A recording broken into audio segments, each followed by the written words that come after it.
guys, meron ako dito almost 2 minutes mahigit na video ng pagkaroon ng baby sa tiyan ko. So 30 weeks na ako ngayon, and ilang weeks na lang ay malapit na siyang lumabas. No, God willing na sana ay buhay siya, healthy, and malayo sa mga malulubhang karamdaman. Siyempre lagi natin pinagpiprayan ha, maging safe yung pagbubuntis natin, maiwas tayo sa mga stress, and para hindi maging masama ang epekto sa baby, no? Kasi mahirap yung nagkaroon ako noon ng sobrang stress sa work, kaya rin siguro hindi nakayanan ng baby ko noon, and stress din sa araw-araw ng mga panahon na kaya siguro namatay yung first baby ko, and nasundan din na siguro hindi pa talaga right time para magka-baby that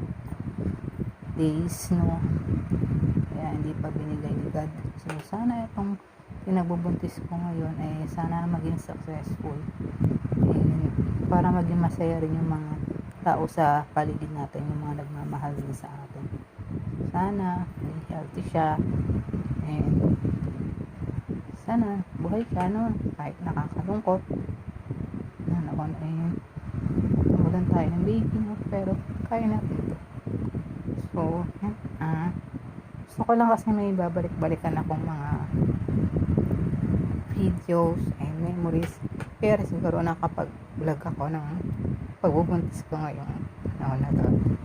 So sorry kung parang naiiyak ako, kasi syempre bilang mother nakakaiyak pa din pag naalala mo yung mga nangyari noon. Pero mabait si God, binigay niya kagad yung wish natin na magkaanak ulit.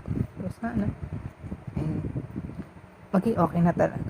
So yung mga nangyari kahapon na binibidyohan ko siya, then nag-dinner na ako, hindi ko kasama si Dad dahil may laro sila. So kinabukasan, eto maulan, lakas ng ulan, kaya pinag-coffee ko si Dad. So ginamit namin yung baso niya, and ako naman ay nag-Ovaltine, nag-tasty kami na may mayonnaise, tapos siya nagpa-add siya ng Nutella. So yan, regalo yan sa kanya ni nanay nung birthday niya nung August.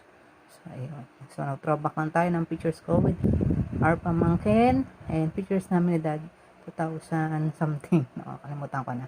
So nag-picture lang ako, yan, di daw halata na malaki yung tiyan ko, and bahala na sila mag-comment dyan. So nagluto si Dad ng lunch, nag-crave siya sa Lucky Me, so yan, pero wag lang madalas, no, and madamihan natin ng tubig. So yan muna guys, thank you.